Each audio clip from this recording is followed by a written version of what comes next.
Hello everyone, welcome back.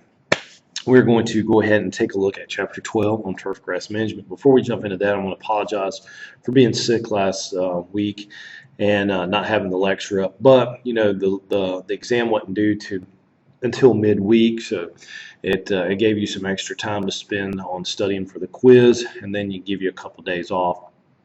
And now that we're back, now that I'm back on campus, I can get caught up on the lectures. We'll look at Chapter 12 today. I'm going to try to do Chapter 13 as well. If not, I'll have it up tomorrow for you. But today, Monday, February the 16th, you are looking at your Turfgrass Management lecture.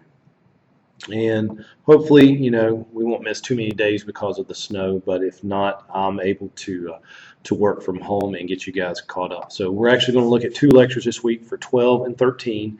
You're going to have two labs. They're going to both be due the first Monday in March. So you've got a couple weeks to work on those, and that should get us caught up starting next week with the fertilized chapter. So let's get started with Chapter 12. And we're talking about turfgrass management. And to begin with, the book starts off with, you know, a good quote that full-service landscape management companies report that 70% of their gross income is from turfgrass maintenance. So think about that. More than half, almost 3/4 of their profit, their gross income, comes from cutting grass. Guys, and don't get me wrong, you know, it pays the bills. It paid my bills for several years. People tend to look down on the grass cutter, but if you look at it in a professional manner and that you're a business owner, it is one of the best ways to make money. Before the economy turned down back in '09, I knew several landscape contractors that would refuse to even cut grass. They would refer it to somebody else because they were bigger and better and beyond cutting grass. But as soon as the economy tanked and those landscape jobs quit cutting in, they had to have maintenance jobs to survive. Bigger landscape companies have to have maintenance for their main source of income. They have to keep the doors open, or if not, these far few in between landscape jobs, especially when the economy turned down, a lot of companies had to shut their doors. So people that used to complain about never, or would, you know, bragging about they'd never ever mow grass, are doing it today. And it is a good way to make money. Now, granted, if I was going to be my only employee, if I was not going to hire employees, it was just going to be me, myself, and I, grass mowing would not be my choice of business. I would be more into the fertility apps and actually doing a lawn care operation where I'm putting out fertilizer, I'm spraying for weeds. It'd be a lot easier for me, myself, to handle that type of work versus mowing. You get behind on mowing, rainy days, you know, you're going to be put behind. You can always catch up the lawn care, just like we're catching up lectures this week. But when it comes to grass, it just takes that amount of time to do it. But even look, the full service landscape, which means they're doing pruning, they're doing fertility, they're doing pine straw, they're doing mulch, they're probably doing landscape jobs. These are your full service landscape management companies are reporting that 70% of their income is from cutting grass or turf grass maintenance. Keep calm and mow the lawn. Now, good old North Carolina. We're in the Triad. We're in the heart of North Carolina, and we're part of this transition zone of turf grass. Well, we have cool season grasses and we have warm season grasses. And this transition zone that we are in allows us to either have cool season turf or warm season turf as our in our lawns. But typically in the Triad, we're going to see more cool season lawns. You'll start seeing the warmer seasons towards the coast. But we do have a few clients in our business that have zoysia grass and a few that have Bermuda grass. And I'm sure you guys know Lisa Sorthout, one of your other instructors. She has a zoysia grass in her lawn. Me, I'm the big fescue guy. I love fescue. It helps me generate money. It's easy for me to take care of. I'm just a cool season grass. Maybe it's just because I'm cool. Little joke there. But no. I can make more money off cool season grasses than I can warm season grasses. I'm going to cut them more. I'm going to plug and seed in the fall. I'm going to they're going to have probably a little more, insects and weed problems. So I'm making more money. I'm still, keeping the door open. But if I was doing fertility apps and I was just doing for warm season clients, I'm not going to be making as much money, and I'm in business to make money. So I'm a cool season type of turf grass guy. Now let's talk a little bit more about cool seasons. Some examples would be Kentucky bluegrass, tall fescue, which is what I have personally in my lawn, perennial ryegrass. Now this perennial ryegrass, you can actually use it to overseed your warm season grasses. So if you have a client that has a Bermuda lawn, you can actually overseed it in the winter with perennial or annual ryegrass to give it color through the winter, because all warm season grasses go dormant and they're going to turn brown in the cooler temperatures. We have some fine fescues that are some other turfgrass cool season grasses, and then we have annual ryegrass, annual bluegrass, rough bluegrass, creeping bent grass. And the neat thing about creeping bent grass, or any bent grasses, you're going to see mainly on like a golf course, green, a tee box, or the greens. And this is a cool season grass that you're actually thinking that it's probably a warm season grass if you see it on a golf course, but no, bent grasses are used for tee boxes and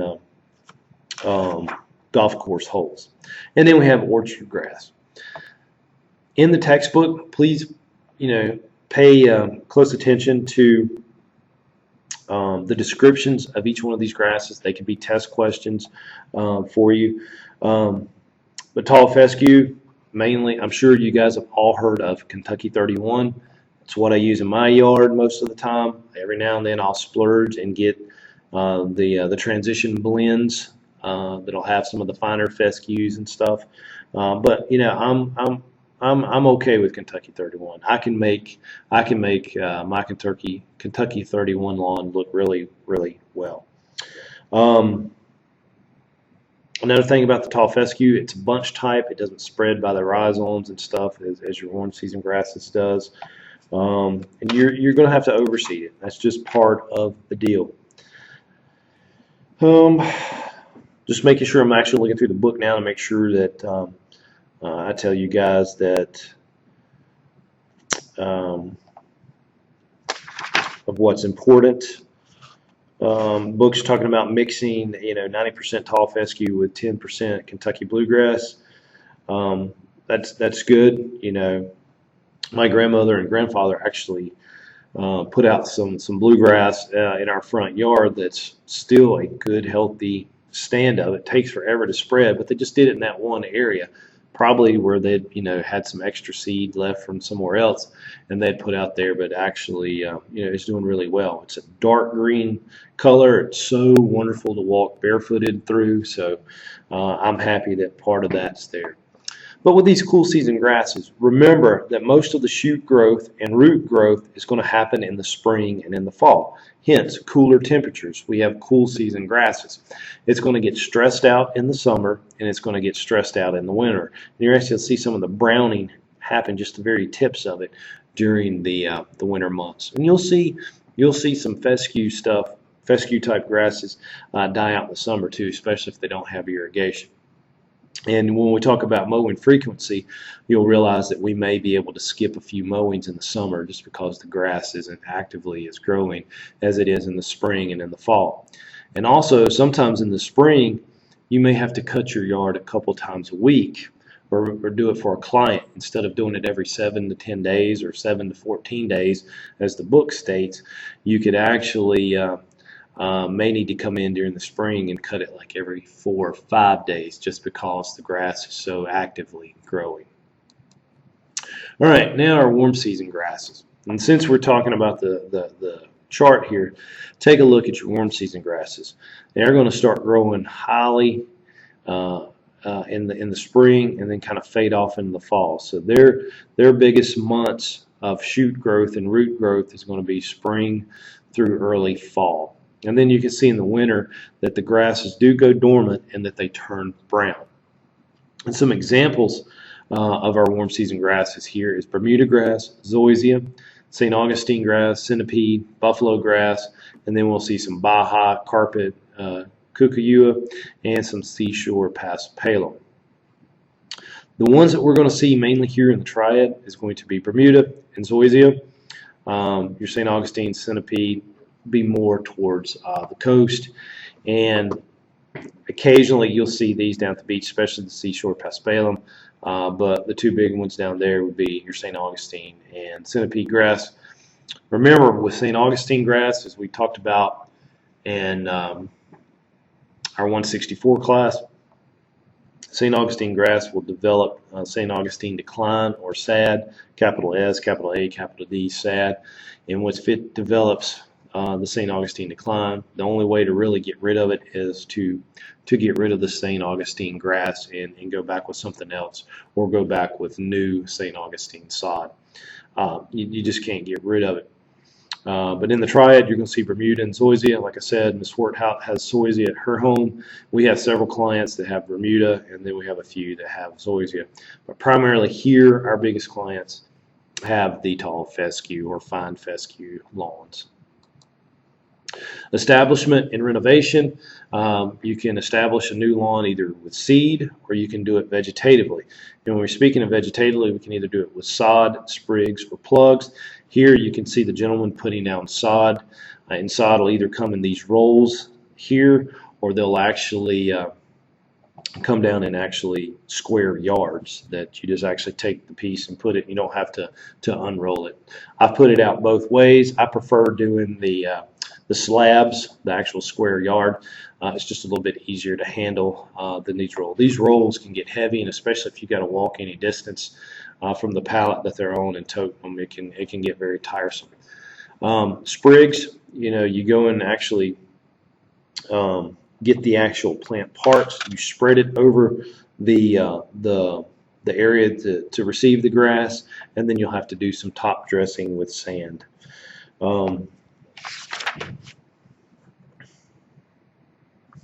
Plugs, you're actually taking a core plug out and you're actually sticking in new plugs of seed, and you'll see it on the next slide, or a slide down a little bit further, but actually sticking in the plugs into the turf.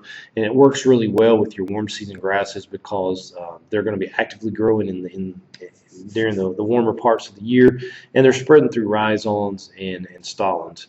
You can't do plugs with your fescue type grasses because remember, it's a bunch type grass and that it doesn't spread through the rhizomes or stolons. Here, like I said, you can see the plugs. We're actually putting in the plugs into the soil, and these, looks like Bermuda grass here, will eventually spread and take over. And probably in the course of one summer, this will fill in very nicely and give the client the yard that they're needing.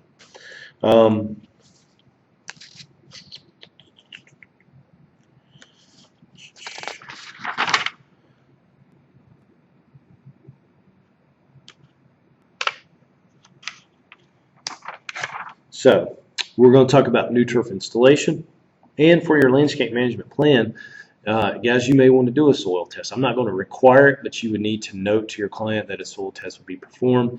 And as we've talked in the day class, that we actually do our soil test in January. We always did them in January. We get the results really quick by taking it to John Deere Landscapes. Turnaround time 7 to 10 business days. Usually a lot sooner than that. So I've got soil test in hand. I'm able to go ahead and put out lime in January as well. So I've done 2 site visits in the month of January, and that may carry over into February depending on how many clients you have. And then I'm looking at mid to late February coming back and doing a pre-emergent crabgrass control. So, good information there, guys, for you in your landscape management plan. And we'll talk a little bit more about that in the coming weeks. And I'm actually going to help you guys kind of develop a fertility program for your landscape management plan. But remember, there's 2 site visits that you can do in January: soil test, application of lime, and then go back in February with the pre-emergent crabgrass control. But for your new turf installation, we'll do our soil test. We'll get rid of any unnecessary weeds So we'll take care of our weed control. Then we will go back and do some rough grading if we need to get water away from the house, or you know, make sure that no water's getting into the foundation or anything like that. We take care of that. We can come back and add our soil amendments. If it's on a new construction site, the builder may have removed the topsoil and stockpiled it, and we may be able to put the topsoil back out.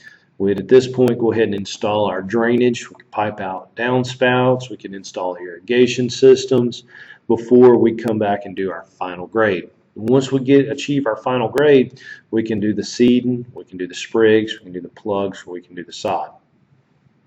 Now the book did mention about seeding the lawn as being, you know, the least expensive. It is. It costs less to seed a yard than it does applying sod or doing the sprigs or the plugs. But he also mentioned that it's more that it's the slowest and most labor intensive. I have to disagree with the author on the book about this. In my personal experience, I can seed a yard a whole lot quicker than I can put out sod, or that I can do sprigs or plug. I can be in and out doing a seeding job, especially with the equipment today. You know, we used a skid steer with a rock rake attachment, which really cleaned the soil, created a little seed bed for it, and then go back with a straw blower to put out our mulch, which is what we're talking about here. And we'd want to put out a bale per 1,000 square feet for our wheat straw. And then we'd want to make sure that we did have the irrigation turned on to come on. And newly seeded and even newly sodded yards would want to get water every day. Seed, you would water every day, you know, not applying so much water. Sod, you'd give a little bit more water to. And then as the grass started to, you know, come up from the seed, we would cut back our frequency and increase our duration. Same thing with the sod. Once it starts getting attached to the soil, that means the roots should take hold and they're actually attaching itself to the new soil. We could cut back our water and just water every other day or so, and just increase the duration. And then mowing, I would still wait, you know, a few weeks before I mowed any newly sodded or seeded lawn. Renovation. One of my favorite things to do, and one of the most profitable money makers you'll see in your landscape business. And renovation is the overseeding or conversion of existing turf, is referred to as renovation. And this is, guys, what we're talking about, plugging and seeding during the fall. And here we see an aerator made by First Products. And what I've done is I've put a link, a YouTube link, on Blackboard so you guys can see this machine in action. And what this machine does is actually, I mean, it just creates the most perfect seed bed for renovation. And what it is, these gray tines here on the back of the tractor, you see it's hooked up to a PTO on a lawn tractor. And those tines, you drop it to the turf, and then you hit the PTO, and those things just rock back and forth, and they create such a perfect seed bed. And what it does is it does not tear up the turf underneath it. It allows for the perfect aerification of nutrients and air and water to get down to those soil roots. Here, we're talking about overseeding, and this is if you have a warm season grass, you know, such as Bermuda. I wouldn't do this to zoysia. I would only do it personally if I had a Bermuda lawn. But I would come back and I would overseed it with a perennial ryegrass. In the book stating that you would use it at about 5 to 10 pounds per 1,000 square feet. These are just two products that I'm used to seeing. Scott's, it's a big grass seed name, and then Lesco, sold by John Deere Landscapes and the Home Depot. So, when developing a turfgrass nitrogen fertility program, and we're going to talk more about that. You know, we got a chapter on fertilizing the landscape and stuff coming up. But you know, we're going to develop between 5 and 7 visits for our landscape management plan for our turfgrass. So, you know, we've got 1 soil test, so that's 1. We've got a lime application, that's 2. I'm going to go back in February with a pre-emergence. Then I'm going to go back probably 45 to 60 days later, which would put me into early April, early April to early May, just depending on how many yards I have, with another pre-emergence. So that's 4 visits. Then I'm going to do a low nitrogen application during the summer. And then I'm probably going to be spraying weeds a couple of those times. So I'm still at around 5 visits. And then I'm going to go do my plugging and seeding. That's my 6th visit. And then I'm going to come back with like 24-5-11, either late November, early December. Then I'm going to put out the 24-5-11 grass seed. Fertilize, apologize, put out the fertilize. So I'm looking at about 7 visits total for my personal lawn care program that I've put together. And we're going to talk more about that because that's what you're going to do within your landscape management plan. Now we've picked a property for our landscape management plan that we're doing, but what this could be for our turf program, this could be for any cool season grass that you may pick up as a client. You know, you can have that generic lawn care program that you're incorporating into everybody's landscape management plan. So that's when we're talking about the timing, when to do it. But the first thing we need to know about the timing is whether we have a cool or a warm season grass. And misidentification, or not properly identifying the turf grass, could really be damaging because we may be fertilizing at the wrong time of year. We want to fertilize or develop our nitrogen programs to be when these grasses are actively growing. So for cool season, we want to give it nitrogen in the spring and then a little bit in the fall. And then warm season, we want to do late spring through the summer and before the fall starts. So different timing for our nitrogen. And then rates, we've talked more about rates in our HOR 164 class, our pesticide management class. So most of you guys are familiar with the pesticide calculations. And we talk a little bit more about calibrations and things in chapter 13. Mowing. All right.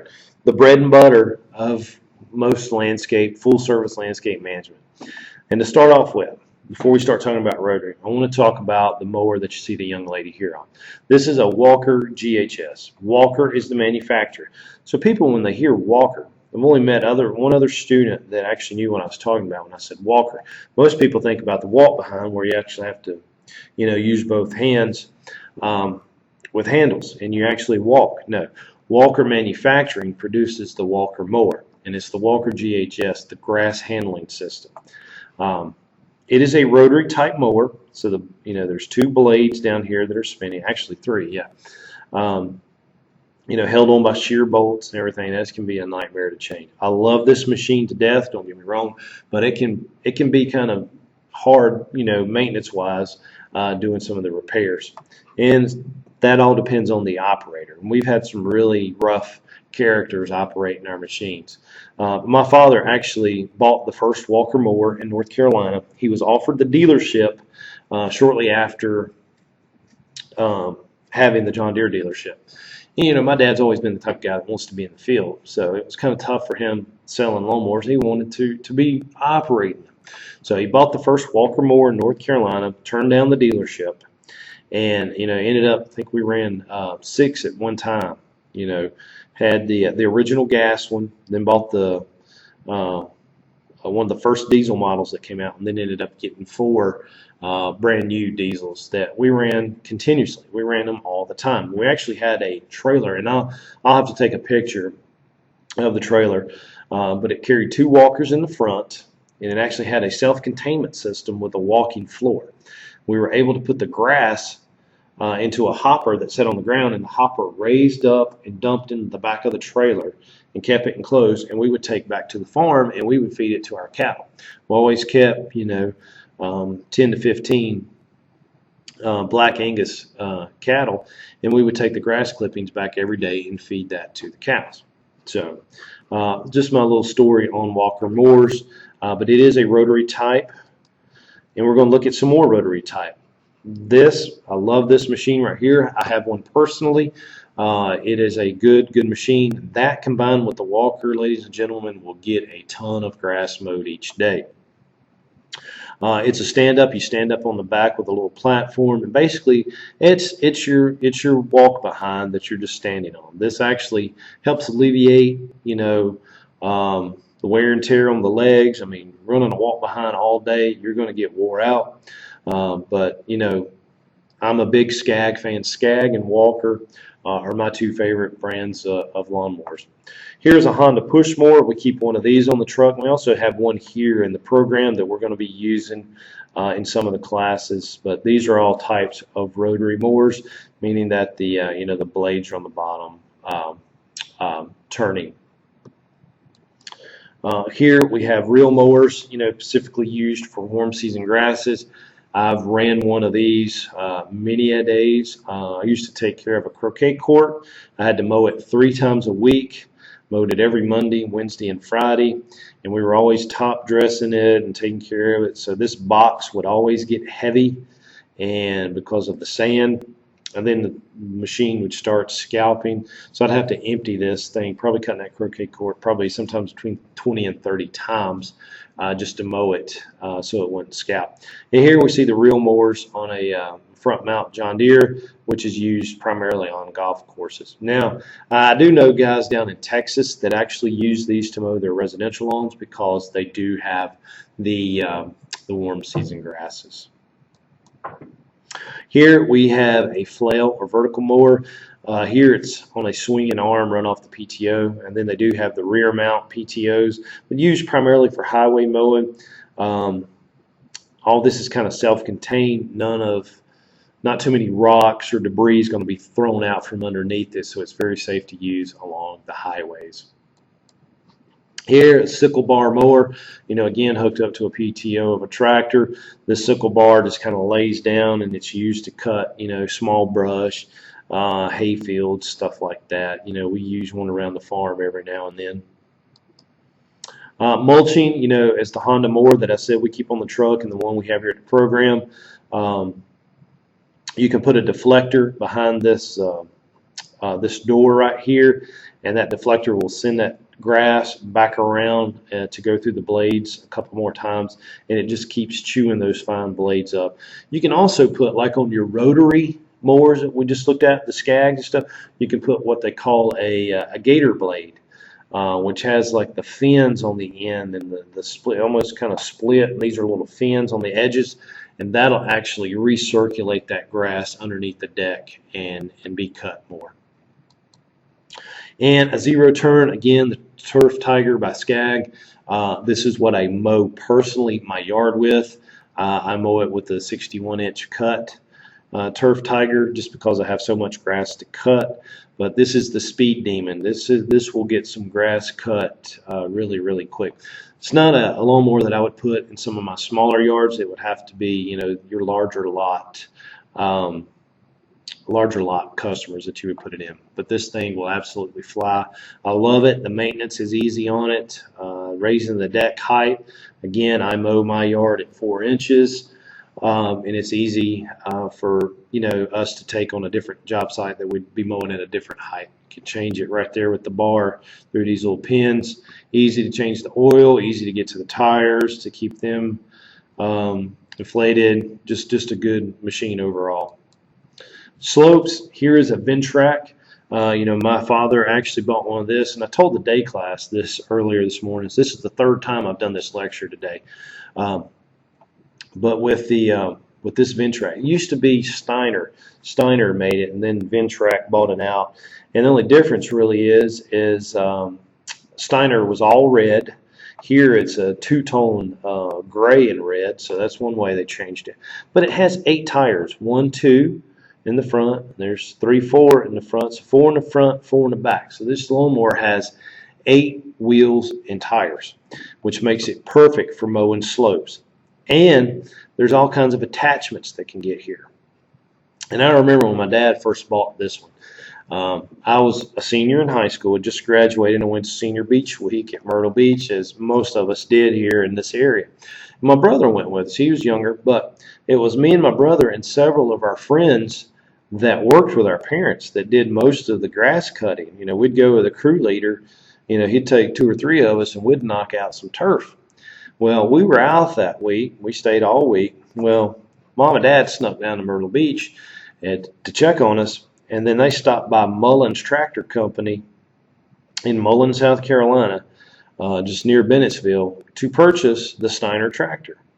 Well, he bought the mowing deck, and he bought the blower, and he bought the edger that goes on the front of this. And I was talking to them one day at the beach, and they're like, yeah, we would not have gotten the large 80-acre site done if we hadn't stopped and purchased that mower.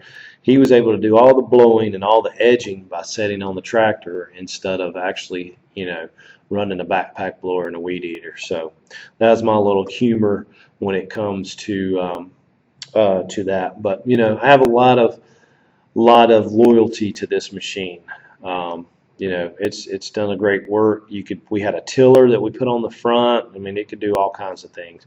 But mainly, the best thing about it was mowing these slopes. We didn't have to use a walk behind. We didn't have to walk it. We could ride it. Now we're looking at a hovering lawnmower. I've never ran one of these. I don't think I want to. Here, we have a golf course operator kind of doing a bank.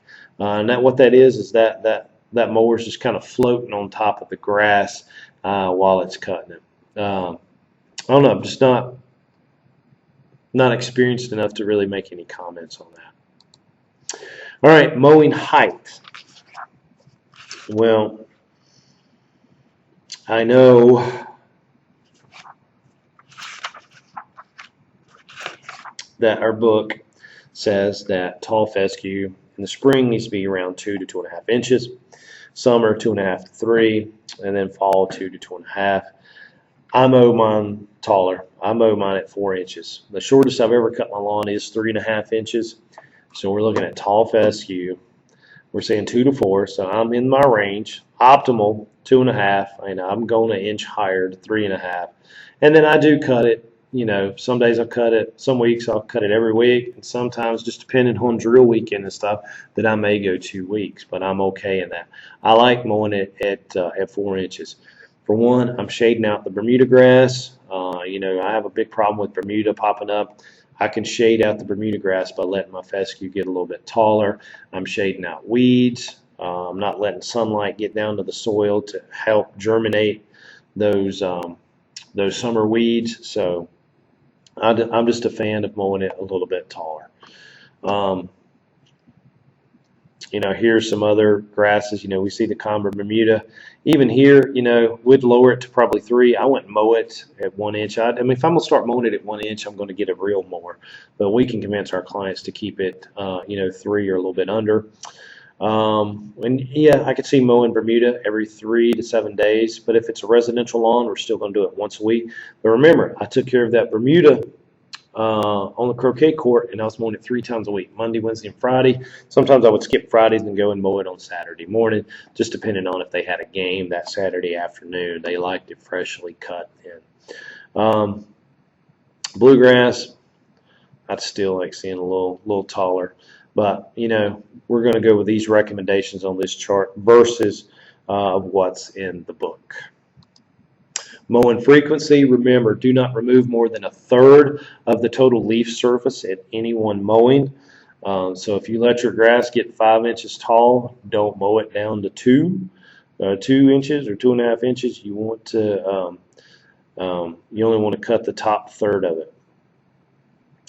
Typically, within our landscape management plans, we're going to mow 32 to 36 times a year. If you're mowing 36, you're kind of including that with some leaf removal, but definitely you're going to mow each property 32 times.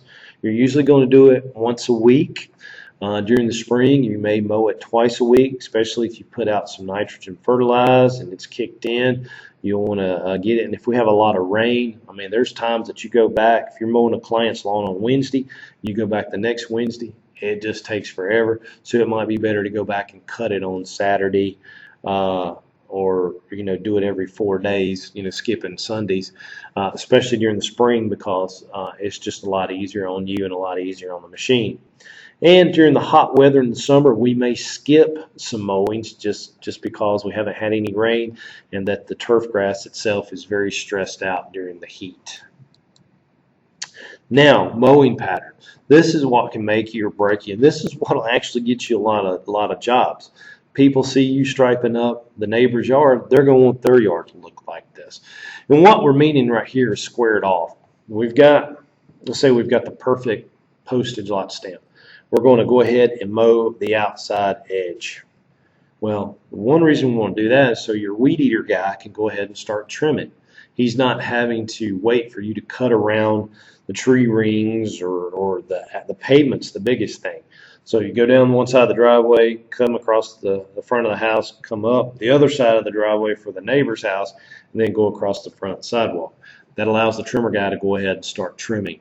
By the time you finish mowing, he's probably got everything trimmed and blowed off, and you're moving to the next yard. Well, that's what we term squared off. Grain. When we keep mowing in the same direction, as we can see here, hopefully you can see the mouse, but you're always going to mow in the direction of the lightest stripe. So we can see here we have a light green stripe, dark green, light green, dark, light green. So to keep and maintain these stripes, you're going to go through the light. You're always going to drive towards the light. So I'm driving down this light path. Well, guess what? When I get over, when I get over and I start coming this way, that side looks light. It's reversed. I'm looking at it from here. If I walk down and turn around and look back this way, the stripes are going to be reversed. They're going to look opposite. So this would be the dark one coming back this way, and then going this way would be your dark ones. And that's what we refer to as the grain. The actual grass starts growing in that pattern. It starts growing kind of horizontally in that pattern. And some guys will double cut it. They'll go down this way and come back the same path to get rid of that. But then you're not having the striping. I love the striping look. And then some people do the hockey rink look, and I'm probably one of the biggest hockey fans in the area. But I don't want my yard mowed like a hockey rink. That's when you mow in a circle and you keep blowing all the stuff inside, or either you can blow it outside. But I don't like that round look. I want the baseball diamond effect in my yard. I'm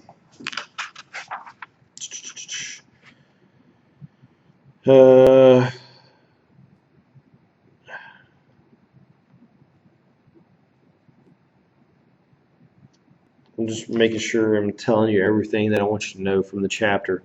You see a lot of older retired people that mow their yard in this hockey rink style. They're also the ones that are scalping their fescue lawns down to nothing. So it just, it's a pet peeve of mine. I love the stripes, and I will always do that.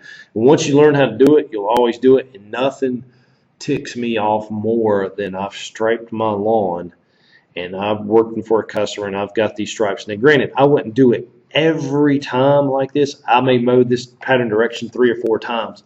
Then I'm going to start checkerboarding it, which means I'm going to go across, back, cross, back. That gives you the checkerboard effect. Or I could cut diagonally. Go diagonally back, diagonally back, diagonally back. Do that for 3 or 4 weeks. Then cut it diagonal this way, back, diagonally up, diagonally back. That gives you that diamond effect on the lawn, and that helps reduce the grain as well by changing it up every 3 or 4 weeks. You do it 3 or 4 weeks to get that pattern set, then start mowing it diagonally or checkerboard to keep it. And here is just a little easier demonstration. We're going to start right here, and we're going to cut. We're going to square off the property. That way, our guys can go ahead and start weed eating and trimming the sidewalks. Then, going around, and then bingo, he starts doing the pattern as we see over here. Up, going in the lightest direction. He turns around, so coming back this way is the lighter direction. And we're facing north here. It is the lighter direction. Coming back south, the guy riding the mower sees it light, but you see it dark because you're standing in the opposite direction, and it gives you this striping pattern. Here's how we would do it if we were checkerboarding it. Gentleman starts here. He squares off the property, comes over here, cuts across, goes down, comes up, goes down, goes up, comes back. And when it gets all the way over here, this is when you can start going this way, back, up, back. So he's got that diamond effect. And this is what you'd call the diamond pattern. All right, clipping removal. To bag or not to bag. This is always going to be a big debatable question. Does leaving clippings cause thatch? Probably not.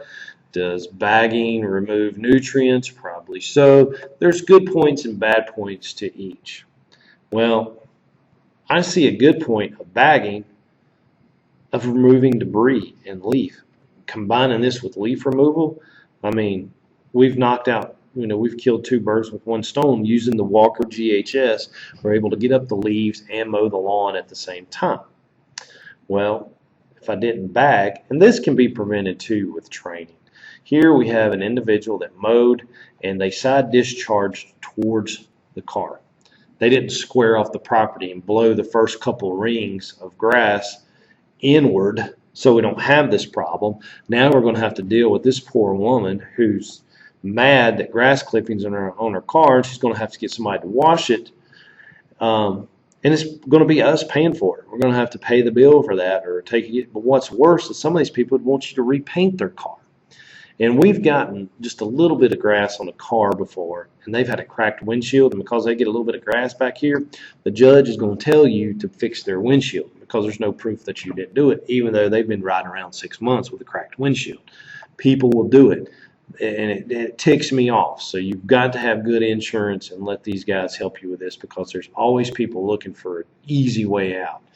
But training your employees to mow the grass inward, I mean, look, it's going to take longer to clean this mess up than it did to mow it. And they still ain't even come by with the weed eater or edger to cut that. So you still got to deal with that mess. And then you're going to have to deal with the individual that's going to come out and see their car like this. And they're either going to cuss you out or they're going to be understanding and just say, hey, get my car clean. So there's good points and bad points to both. As you can probably tell, though, I'm a friend of bagging the turf grass. All right, trimming, edging, and blowing. Here we have a guy using a stick edger, which here's a picture of a stick edger. It's a little metal blade that needs to be replaced. We would run through probably 3 or 4 of these a day. Our guys having to change out because we're doing so many sidewalks and doing the curbs. And as you can see, he's doing it here. He's creating such a deep trench there, though. You don't need that. I could take a stick edger and stick edge everything the first go around, the first mowing, and I wouldn't have to use a stick edger the rest of the summer. Stick edger is what you put people that you first hire. They're not good enough to run a string trimmer, and they don't know much about the mowing equipment. Put them on a stick edger, and I mean it's dummy proof. But what you can do is create that brown trench. So you see concrete, brown dirt, green grass. You don't want that brown trench there. And if you let me do it, you won't have the problem. Guys, I don't mean to brag, but I have probably in my lifetime put more miles on my feet with a string trimmer than probably anybody else in the world. I mean, I started doing it by the time I was 7 or 8 years old, working for my parents every day during the summer and every day when I got out of school. Mom would pick us up at school, me and my brother, take me and my brother to a job site, and we'd work with my dad and his crew. I ran the string trimmer, and my brother would run either the walker or push mower. So I've got many, many miles with the string trimmer, and this is what this gentleman right here has, is the string trimmer.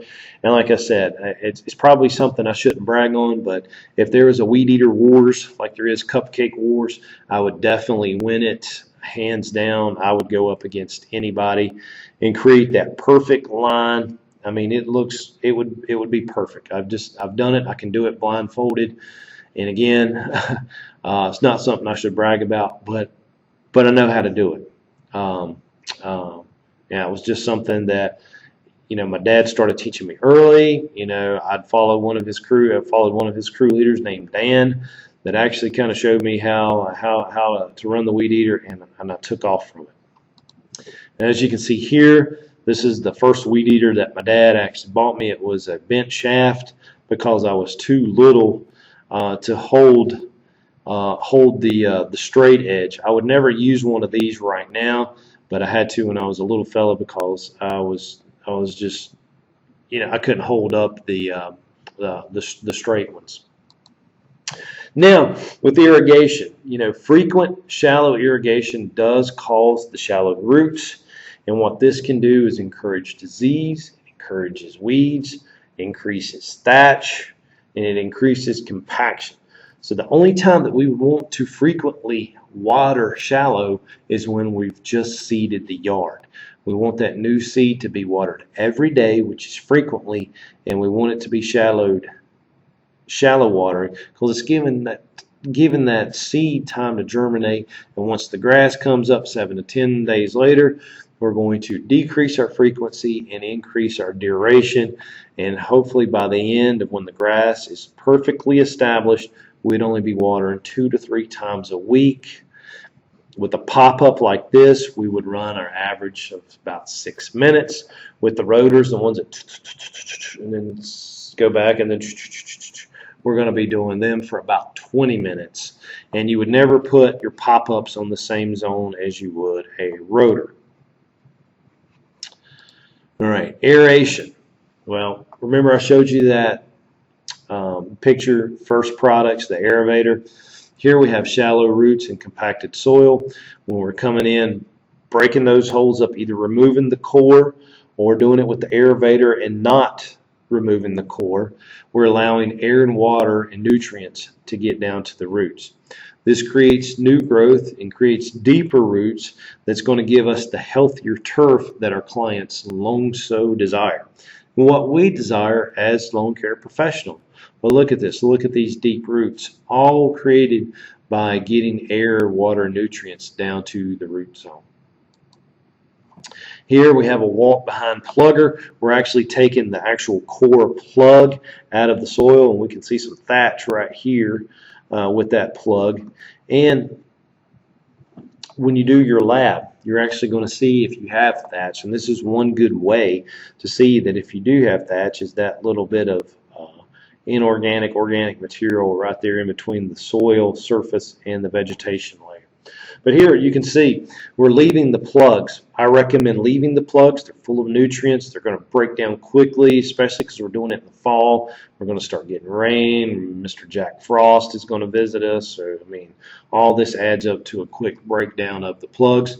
I've only had one client one time request that we rake up the plugs. We did it just to make her happy. Of course, we charged extra, but we couldn't sell her on the point that we were raking up the nutrients. She didn't like looking at the little, she thought it looked like dog droppings.